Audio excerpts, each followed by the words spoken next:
soit loué.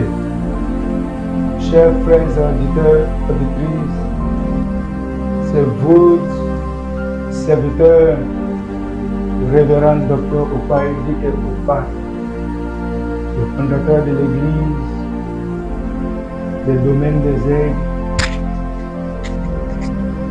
Je suis là encore à ce jour, qui est le premier jour de la semaine, pour libérer des paroles et des prières prophétiques.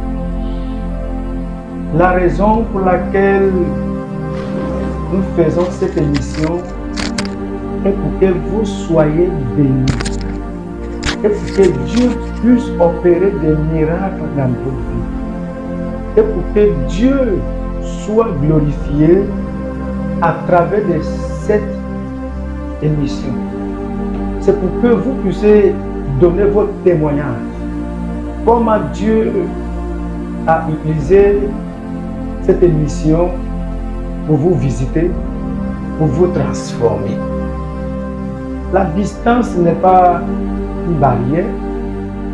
Je sais que comme vous êtes en train de me suivre, et comme vous êtes en train de me regarder, et comme vous êtes en train de m'écouter attentivement, votre vie restera la même. Amen. Aujourd'hui, j'ai ce sujet que j'aimerais prier. J'ai ce sujet de prier à faire pour vous. Je sais que c'est ce que tout le monde a besoin. Le sujet que j'aimerais traiter avant que je prêche et sur lequel je veux appuyer pour prier et pour libérer des paroles prophétiques et l'aide. Je veux parler de l'aide, de comment Dieu va susciter de l'aide dans votre vie en cette semaine. Tout le monde a besoin d'aide. Tout le monde cherche d'aide. Parce que Dieu ne vous a pas créé, ne nous a pas créé que nous soyons seuls. Il y a les limites de ce que une seule personne peut réaliser. Par rapport au temps que la personne devient deux, la réalisation des projets devient bien assurée. Ce n'est pas évident que tu pourras réaliser tes rêves seul parce que tu as besoin des soutiens de quelqu'un. L'Éternel m'a dit de te dire que dans cette semaine, il t'enverra des soutiens. Il vous enverra de l'aide dans le nom de Jésus-Christ de Nazareth. Avant de prier, nous allons consulter la Bible pour voir ce que la Bible a dit, bien doit nous dire concernant comment et où Dieu peut passer pour vous donner cette aide que vous avez besoin. Nous allons voir le livre de Exode chapitre 2 à partir des versets 16 à 21. Lis la parole de Dieu, ma fille. Le sacrificateur de Madian, avait 7 filles. Il avait 7 filles. Elles vinrent puiser de l'eau. Ces 7 filles-là viennent puiser de l'eau. Et elles remplirent les auges. Pour abreuver le troupeau de leur père. Le troupeau de leur père. Les bergers arrivèrent. Et les chassèrent. Ça, c'est les enfants d'un homme, d'un père, le sacrificateur des Madian. Ils sont 7.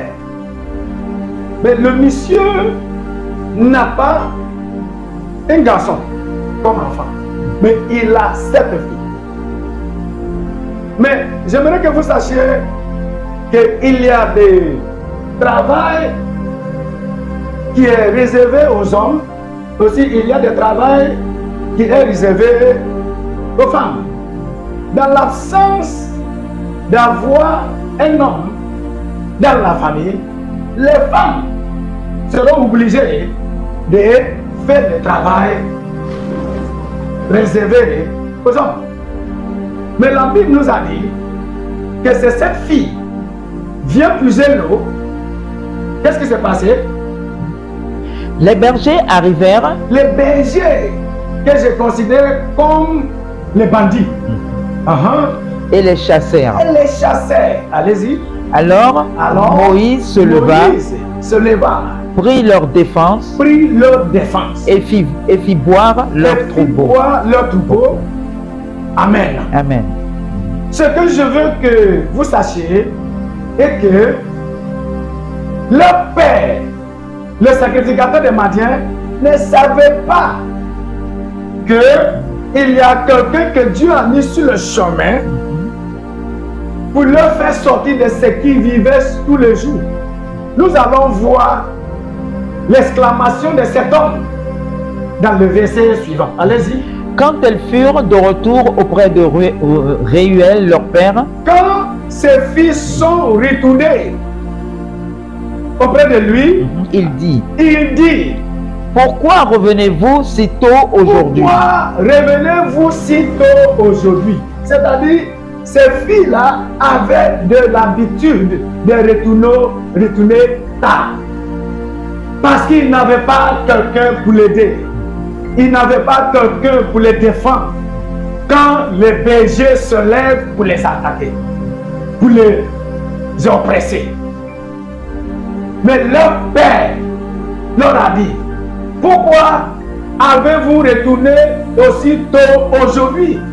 Écoutez-moi. La souffrance a une date limite. A une date de limite. La pauvreté a une date de limite. Ce que vous êtes en train de traverser a des dates de limite. Ils ont des jours qui vont s'arrêter. Mais le jour que vos souffrances seront arrêtées, l'Éternel ne vous dira pas. Ça vous surprendra. Ça vient comme si c'est au hasard.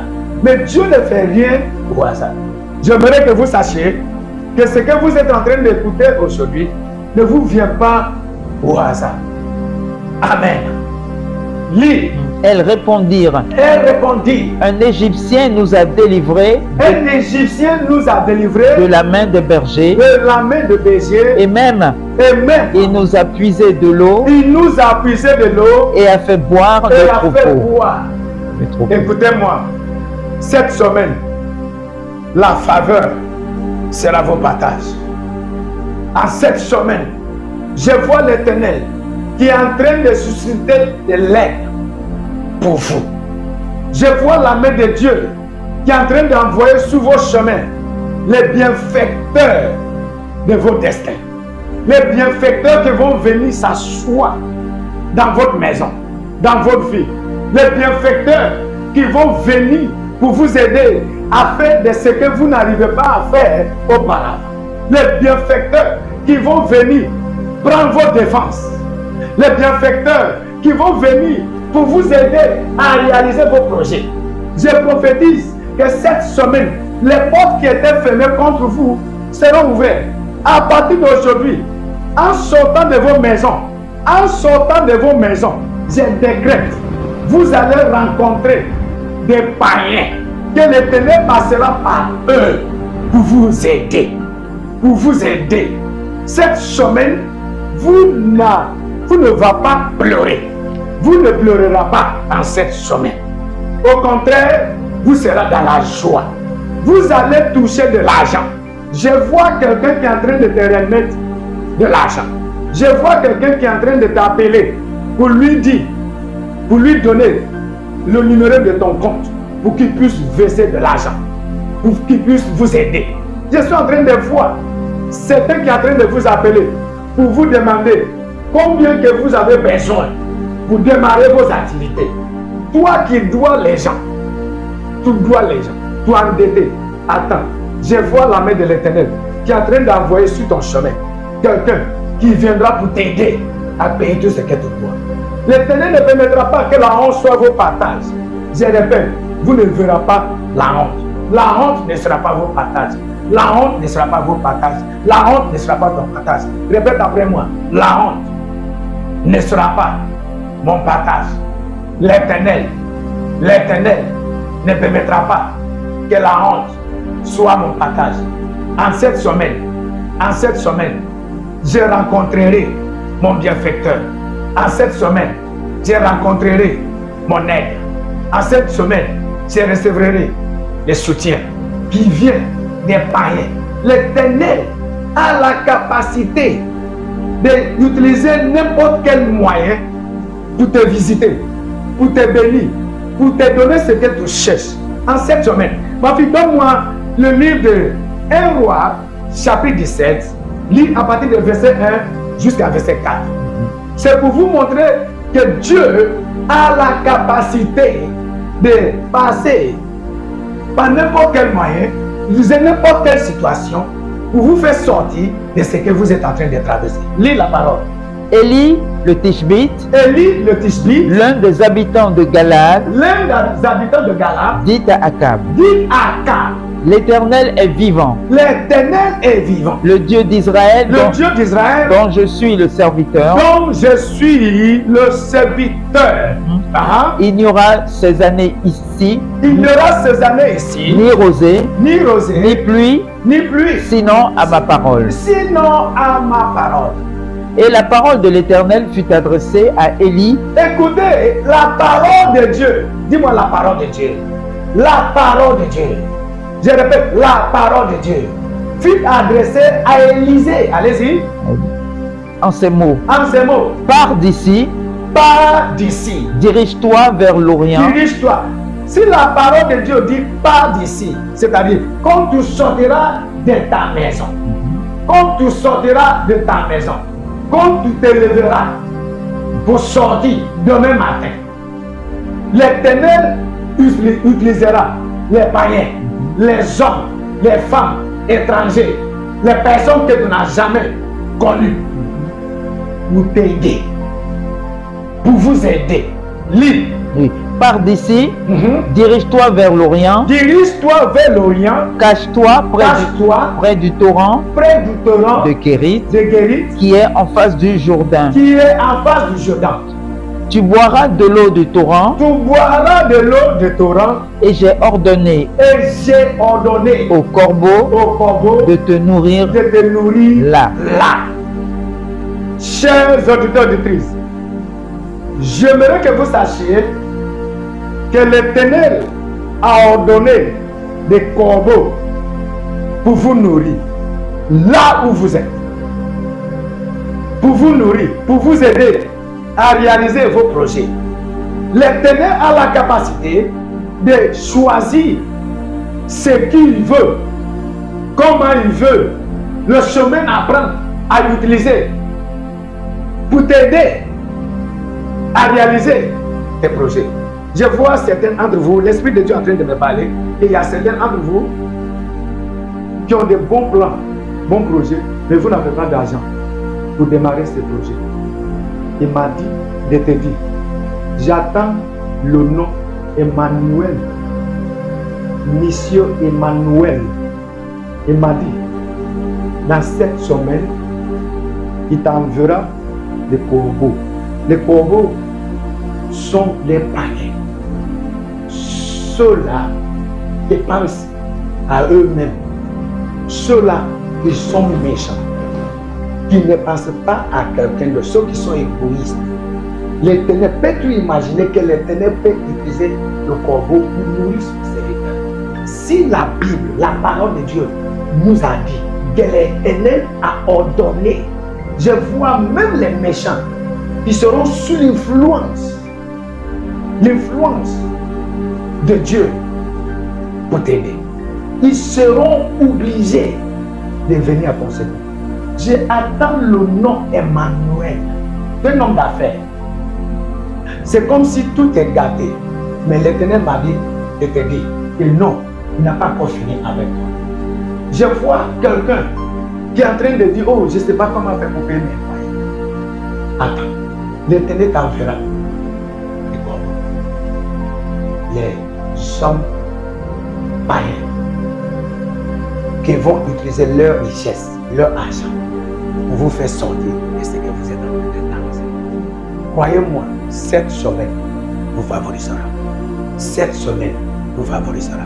J'ai béni vos lundis, j'ai béni vos mardis, j'ai béni vos mercredis, j'ai béni vos jeudis, j'ai béni vos vendredis, j'ai béni votre samedi et j'ai béni votre dimanche. Cette semaine, tu m'appelleras. Du docteur, après la prière que tu as faite pour moi, Dieu a ouvert les portes. Je vois quelqu'un qui est en train de recevoir le contrat, en train de signer le contrat des milliards francs CFA. Plus qu'un milliard. Ils viennent d'approuver ce contrat. Croyez-moi. Emmanuel, je vois Dieu en train de te relever. L'Éternel est en train de te relever. Il est en train de te relever. Je vois la main de Dieu sur vous. Et l'Éternel veille sur vous. Aucune flèche ne vous atteindra. Dans le nom de Jésus-Christ de Nazareth. Que tout ce que vos mains vont toucher dans cette semaine, connaître la réussite, réussir, prospère, dans le nom du Père, du Fils et du Saint-Esprit. Si vous n'avez pas encore donné votre vie à Jésus-Christ, c'est un bon moment de lui dire, Seigneur, je te donne ma vie. Seigneur, je te donne ma destinée. Je te donne ma vie. Pourquoi refuser de donner ta vie à Jésus? Donne-lui et tu verras ce qu'il fera avec ta vie. On sera ensemble la semaine prochaine. Suivez-nous, continuez de nous suivre. Je vois l'aide sur vos chemins. Je vois l'aide. À partir de maintenant, ceux qui vous ont oublié vont commencer à chercher à vous rencontrer. Vous allez commencer à recevoir des coups de fil. À partir de minuit d'aujourd'hui, vous allez commencer à recevoir des coups de fil. L'argent va commencer à toucher vos mains. Vous allez commencer à réaliser des projets afin de ce que vous n'arrivez pas à faire. À cause de l'aide que l'Éternel